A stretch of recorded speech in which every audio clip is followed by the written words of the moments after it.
Yo, Dial of Destiny is on Xbox. I can buy it. Don't buy it. Just wait another couple weeks. It's $10 on Xbox. No, bro. No, dude. And It's not even worth it's money. the bonus content edition. It's not worth money, dude. Why don't you like Dial of Destiny? I'm sick and tired of this. We'll talk about it in a bit. I'm eating popcorn. I don't care about your stupid popcorn. Answer me. Hold on. I want to try this popcorn, yo.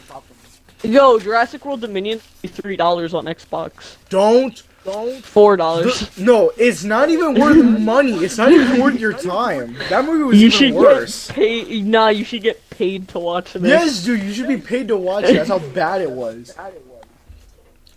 Like, in freaking Future Wars, they're gonna freaking use that as a torture device.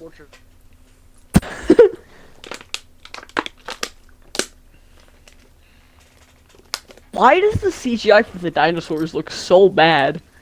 In what's it called? Dominion. No, it actually looks better. What are you talking about? Just what? They look so lifeless.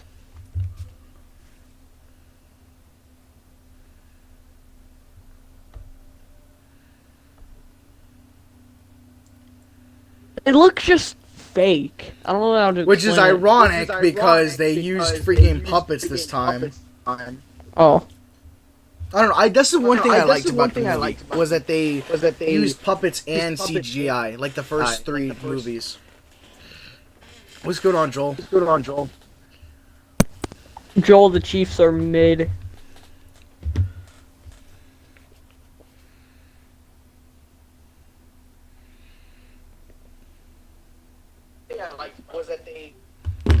What's it called? Yo, there's new YouTube emotes.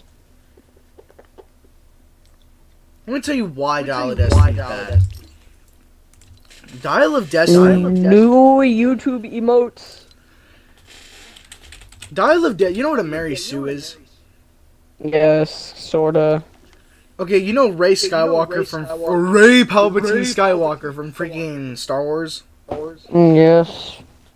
Imagine Rey, but actually an annoying, like, bitch. Like, that's basically who this character called Helena, that's basically who she is. Yo, I think bro forgot he was streaming. Yeah, I'm just gonna say it anyways. Basically, that's basically who Helena is in this movie. She's just Rey, but annoying. And she honestly, like, any moment where Indy's about to shine and be, like, awesome, she just shows up and ruins the scene. Also, I'm not gonna play Fortnite after the stream. I'm gonna hop on Fortnite, but I'm gonna play with someone else. Okay. What's it called? Then, like, the first 20 minutes, like, the prologue is fun, because it's, like, the D.H. Harrison Ford.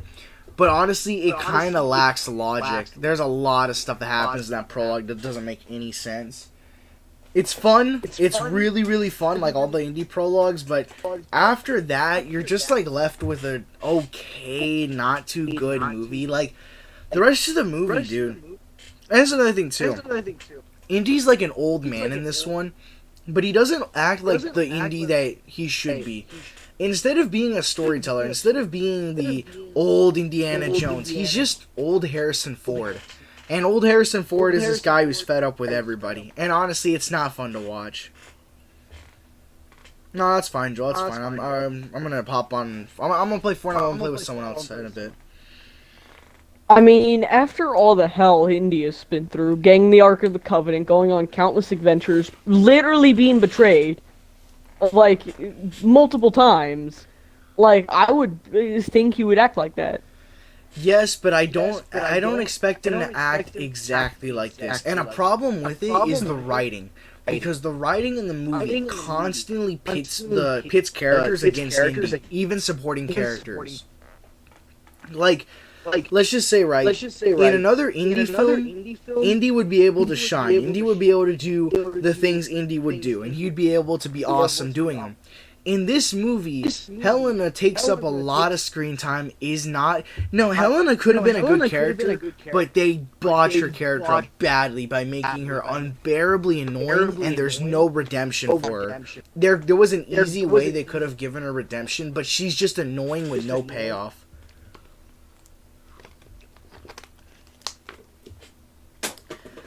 And I swear, dude, it's like, I don't know, they really messed up with it. Then there's like things like there's this question in the movie they keep asking Indy, or it's like asked once, and it was in the trailers. It's like, what would you do with the dial? If you had the dial, what would you do?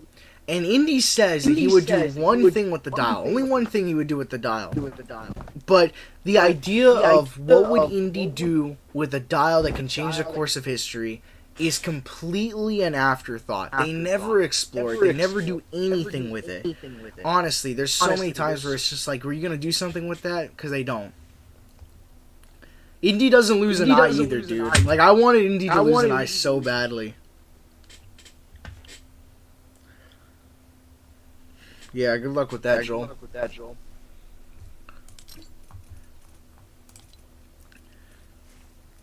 So what would Indy do with the thing? Do you want me to spoil it? Sure. Indy says, I don't know if I ever told you this. There's a scene, it's a really good scene because of Harrison Ford's acting and the emotion in it, but it's not, there's no payoff to it. Basically, Indy talks about how Mutt from Crystal Skull, he and Mutt got into arguments. They got into arguments later on in life when Mutt got older. Hey, you got to go to school, this and that. A lot of arguments, right? Eventually, Mutt, to spite Indy and to piss him off, he basically enlisted in the Vietnam War. You told me this about this already. Yeah, he enlisted in the Vietnam War. And I actually think that makes sense for Mutt's character, but the fact that they don't do anything with it is terrible. I have one more question. What happened to Marion? Marion shows up at the end of the film. She shows up at the very end of the film to try and give the movie a happy ending, but honestly, it's just an ending. It's not a happy ending. The whole movie, and this is what's the ending? The movie's so depressing at times, dude. Like, Indy literally divorces Marion again. Nah, you're joking, right? They hint at this for a while. In the same scene I was telling you about, Indy also says that because of Mutt's death in Vietnam, it broke apart Marion and Indy, and it left Marion and Indy sad and apart. It's terrible, dude. Because it just undoes all the good things that Crystal Skull did. And Marion and Indy sort of get back together at the very end, but honestly, I feel like they're just... It's kind of like, we've seen this before too many times, you know what I mean? Mm-hmm. Yeah, Joel. Good luck with that, man. Like, at the end, and Marion's not in, like, most of the movie, but she shows up at the very end. Marion shows up, and they kiss, and they, like, talk a little bit, and they have, like, a reference to a Raiders scene. But none of it feels like impactful because it's kind of like, didn't we already go through this? And then Indy doesn't use the dial to save Mutt. Wait, why? You're gonna have to watch the movie to understand the backwards logic of the film. But basically, they have the dial, and I don't know. It's like a throwaway line. They say, "Oh, the dial doesn't take you anywhere except here." You'll have to watch the movie to understand. But basically, they say that it's a throwaway line. They say, "Oh, well, the dial cannot be used to go anywhere else except ancient something." That's it. It's stupid, dude. That makes zero sense. And like honestly, this would have been the perfect ending. Imagine Indy goes back in time, and he marries Marion at the end of Raiders of the Lost Ark. You know when like Indy and Marion like they walk away at the end of the film? Yeah. Imagine Indy goes back in time to make sure that he makes things work between him and Marion. He's able to be a father for Mutt. Nothing bad ever happens between them, and it actually ends up being a healthy family. But then what if the events of like Last Crusade or Kingdom of the Crystal Skull have happened? Then that's another thing too. It's kind of like, do you need some of these events to happen at the same time? Like, okay, look, the thing with like the Last Crusade, right? Wouldn't Donovan have just gone to Indy and said, "Hey, your father's missing" or something, and then it still would have played out more or less the same way? Yeah, but not Kingdom of the Crystal Skull. Kingdom of the Crystal Skull, doesn't need to happen. And the reason it doesn't need to happen is the only thing in that movie that really happens is Oxley. Oxley gets kidnapped. That's the only thing. Think about it. Marion and Mutt they're not essential to that story anymore. Or they are essential, but Indy doesn't have to go there because of Marion. He doesn't have to go there because of Mutt. He just has to go for Oxley. Do you get it? Again, I feel like using the de-aging, they could have done an awesome ending where he fixes everything and he molds the timeline in like a new image. That would have been perfect. Honestly. It would have, in my opinion, it would have been cool if he creates just the perfect life for himself and that's how you end the franchise. Like, yeah, technically you canonize yet decanonize stuff like Kingdom of the Crystal Skull, but it's worth it in my opinion. It would still be canon, but the whole timeline would just be through Indy's eyes, not everyone else's. Yeah. That makes sense? Yeah. That's what I was just thinking. I was just like, man, honestly. Indy's still gonna remember the events of Kingdom of the Crystal Skull. Yeah. It's just no one else will. I mean, think about it. Indy's the only character that really matters in his movies. Okay, the item shop didn't change. This is being freaking weird. I'm gonna go to save the world. Hopefully it like fixes. Or this is... Oh, it just changed. Did it? Don't spoil. I'm spoiling it. Again, it's just, I don't know. If I was working on that film, I would have made it awesome. Just wow. Yo! Oh, wait, the time shop freaking sucks. We have two sections, which is better than one. Side Shuffle, which I do not like. We got the Clash and the Kira, which are common. The Lucky Pickaxe, which I think has been gone for a while. Wendell is here, which I like Wendell.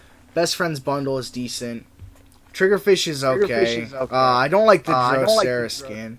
We got the Tootsie emote, which I like. We got the Biz... So Cheeto, but I like this one too. Autograph Please is a nice emote. Feeling Jaunty's good too. Honestly, not that bad. Mid. I don't think this is that bad. I mean, dude, the mere fact that it's two sections instead of one is already better in my opinion.